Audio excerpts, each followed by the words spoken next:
Hello नमस्कार सुप्रभात दोस्तों, मैं सतीश पाल अपनी परिवार सिलेक्शन गुरु जी यूट्यूब चैनल पर आपका हार्दिक स्वागत है, अभिनंदन करते हैं। हम आशा करते हैं कि आप सभी स्वस्थ और मस्त होंगे। तो चलिए हम आपके सामने जीएस के 20 क्वेश्चन, जो कि अगर हम बात करें, जो आपके इस वक्त जो एसएससी जीडी के पेपर हो रहा है उन्हीं के एनालिसिस जो क्वेश्चन मिल रहे हैं उन्हीं को सिलेक्शन गुरु जी यूट्यूब चैनल की तरफ से आप सबको प्रोवाइड की जा रही हैं। तो उसी के अंतर्गत हम बात करते हैं जीएस की। तो जीएस के भी आज से हम 20 क्वेश्चन को लेकर आए हुए हैं, जो कि मतलब जो क्वेश्चन आ रहे हैं उन्हीं के विशेष पर आधारित है, या मतलब ऐसे ही क्वेश्चन आपके सामने वहाँ पर देखने को मिल रहे हैं। ठीक है, तो चलिए अपने क्वेश्चन की तरफ बढ़ते हैं और आज के अपने पहले क्वेश्चन देखते हैं। आज का हमारा पहला क्वेश्चन दिया है कि भारत ने राज्य के नीति निर्देशक सिद्धांतों यानी डीपीएसपी को डैश के संविधान से लिया, किसके संविधान से लिया। ठीक है,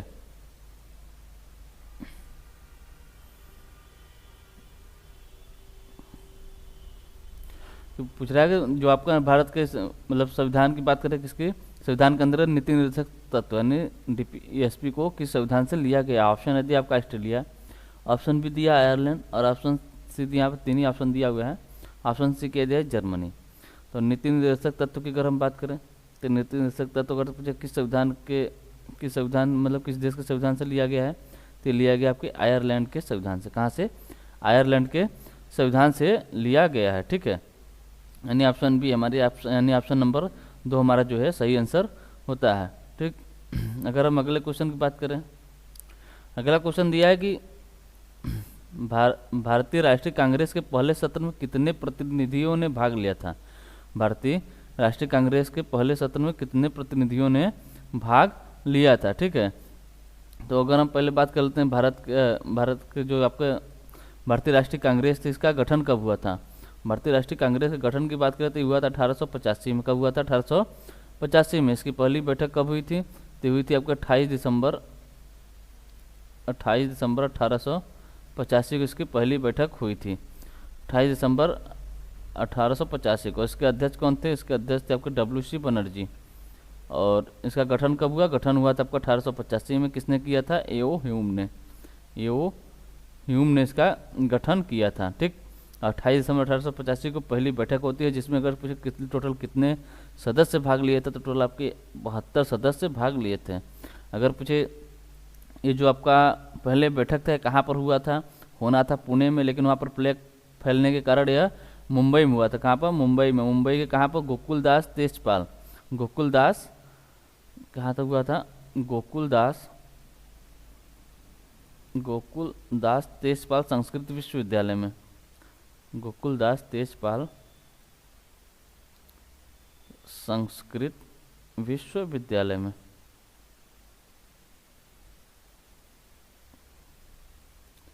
संस्कृत विश्वविद्यालय में आपका जो हुआ था आपका भारतीय राष्ट्रीय कांग्रेस का पहला बैठक हुआ था। ठीक, कितने प्रतिनिधियों के साथ हुआ था? ये टोटल आपके 72 प्रतिनिधि के साथ हुआ था, यानी ऑप्शन ए हमारा जो है ये सही आंसर होता है। अगला क्वेश्चन देख लेते हैं। अगला क्वेश्चन दिया है कि इनमें से कौन म्यांमार के पहले राष्ट्रपति थे। कहाँ किसकी बात कर रहा है? म्यांमार के पहले राष्ट्रपति की बात कर रहा है। तो अगर हम बात करें इनमें से म्यांमार के पहले राष्ट्रपति कौन थे आपके साओ स्वे थाई, यानी ऑप्शन 4 हमारा जो है, यानी ऑप्शन नंबर 4 जो हमारा है ये सही आंसर होता है। ठीक, अगला क्वेश्चन देखते हैं। अगला क्वेश्चन दिया है विजयनगर की प्राचीन राजधानी हम्पी कहाँ स्थित है। विजयनगर की प्राचीन राजधानी हम्पी कहाँ स्थित है। पहले अगर हम बात करें विजयनगर की स्थापना किसने की थी, तो विजयनगर की स्थापना 1336 में किसने की थी? 2 भाई थे, कौन कौन? हरिहर और बुक्का ने। हरिहर और बुक्का नामक 2 भाइयों ने की थी। और इसकी विजयनगर की राजधानी क्या थी? हम्पी थी। जो कहाँ पर है? ये आपके कर्नाटक में। कहाँ पर है? कर्नाटक में। यानी ऑप्शन नंबर 4 हमारा जो है ये सही आंसर होता है। ठीक है, ऑप्शन नंबर 4 जो हमारा ये सही आंसर होता है। अगला क्वेश्चन देख लेते हैं। अगला क्वेश्चन दिया शांति निकेतन की स्थापना किसने की थी। शांति निकेतन की स्थापना किसने की? ऑप्शन ए दिया आपका रविन्द्रनाथ टैगोर, ऑप्शन बी दिया आपका मानवेंद्र नाथ राय, ऑप्शन सी दिया आपका राजा राम मोहन राय और ऑप्शन डी दिया आपको देवेंद्र नाथ टैगोर। ऑप्शन डी क्या दिया है, देवेंद्रनाथ टैगोर। ठीक, तो किसकी बात है, शांति निकेतन की स्थापना अगर पूछे किसने की थी, तो किए थे आपके रविन्द्रनाथ टैगोर। यानी ऑप्शन ए हमारा जो है ये सही आंसर होता है। अगर पूछे कब किए थे, तो किए थे आपके 22 दिसंबर 1981 को। 22 दिसंबर 1981 को शांति निकेतन की स्थापना किसने, रविंद्रनाथ टैगोर ने किए थे। ठीक, अगला क्वेश्चन देखते हैं। अगला क्वेश्चन दिया है कि निम्नलिखित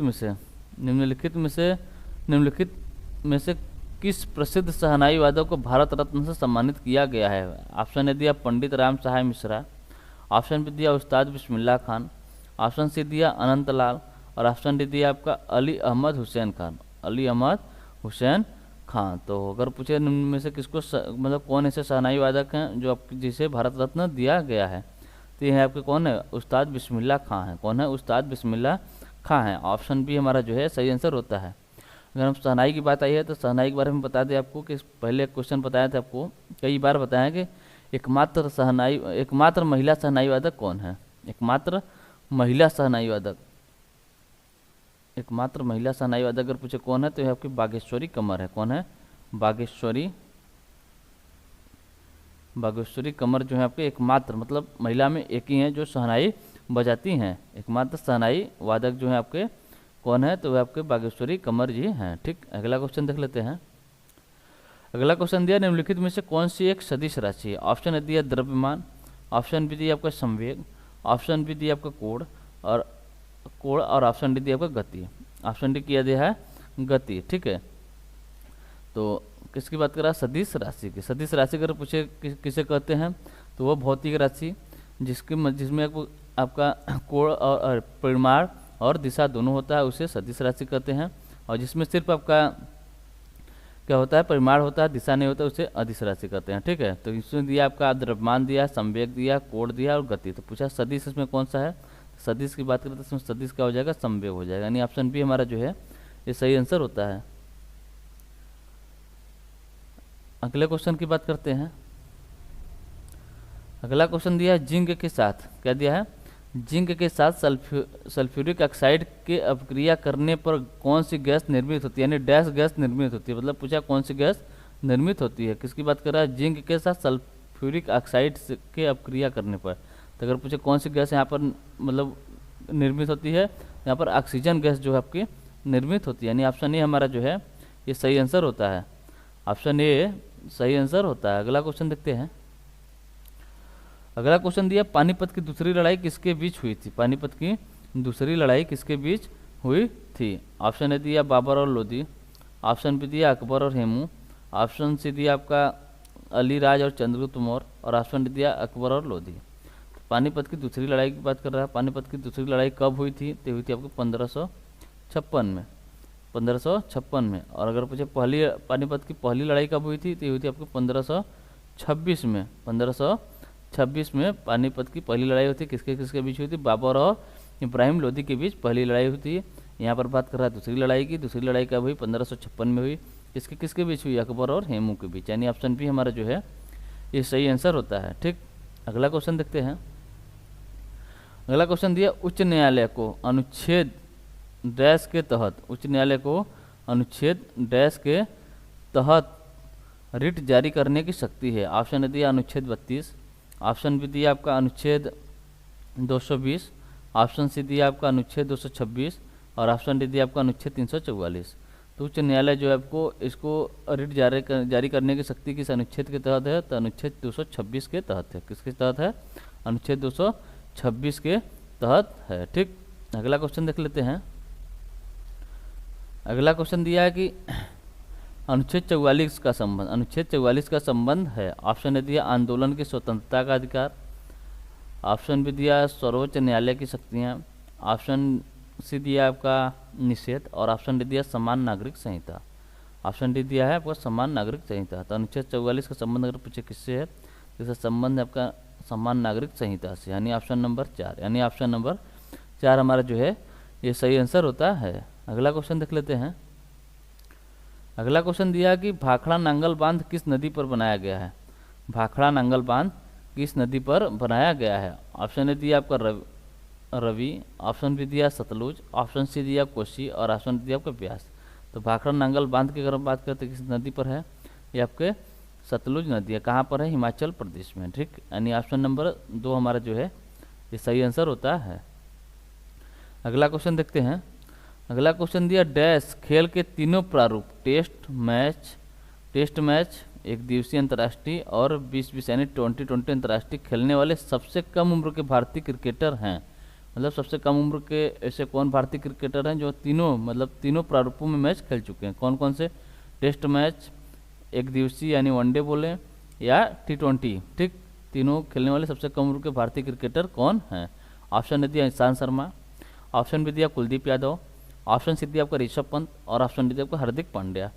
तो अगर पूछे सबसे कम उम्र के खेलने वाले खिलाड़ी कौन है, तो ये आपके ईशांत शर्मा है। कौन है, ईशांत शर्मा, यानी ऑप्शन ये हमारा जो है ये सही आंसर होता है। अगले क्वेश्चन की तरफ बढ़ते हैं। और अगला क्वेश्चन दिया कि एलिफेंटा की गुफाएं मुख्यतः निम्नलिखित में से किस देवता को समर्पित हैं। किसकी बात कर रहा है, एलिफेंटा की गुफाओं की बात कर रहा है। ऑप्शन ए दिया आपका गणेश भगवान, ऑप्शन बी दिया आपका भगवान राम, ऑप्शन बी दिया भगवान कृष्ण और ऑप्शन डी दिया भगवान शिव। ऑप्शन डी किया जाए भगवान शिव। तो एलिफेंटा की गुफा जो है कहाँ पर है, महाराष्ट्र में है। अगर पूछे किस देवता से समर्पित है यानी किस देवता से संबंधित है, यह भगवान शिव से संबंधित है। किससे है, भगवान शिव से, यानी ऑप्शन डी हमारा जो है ये सही आंसर होता है, ठीक। अगला क्वेश्चन देखते हैं। अगला क्वेश्चन दिया मनरेगा योजना कब पारित की गई। मनरेगा योजना कब पारित की गई। ऑप्शन ए दिया आपका 2005, ऑप्शन बी दिया 2008, ऑप्शन सी दिया 2006 और ऑप्शन डी दिया आपका 2007। अगर पूछे मनरेगा योजना का पूरा नाम क्या है, तो ये आपके महात्मा गांधी राष्ट्रीय ग्रामीण रोजगार गारंटी योजना है, ठीक है।